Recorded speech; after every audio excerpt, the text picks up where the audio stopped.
Welcome to Wizard.com. This is Ashwini, Maths tutor. Our question is, faces of cube are marked with A, B, C, D, E and F. If two waves of cube are shown below, what will be there on the top when A is at the bottom?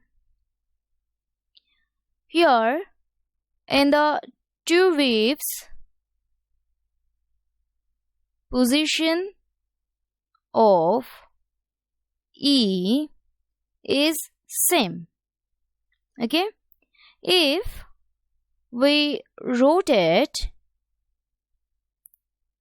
one of the wave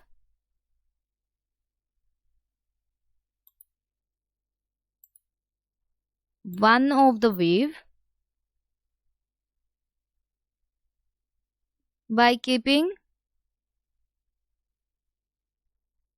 position of E fixed,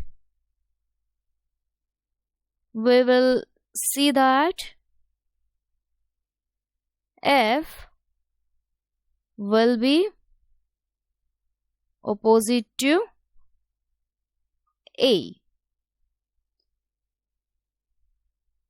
Hence, F will be there on the top when A is at the bottom.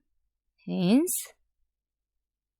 F will be there on the top when A is at the bottom.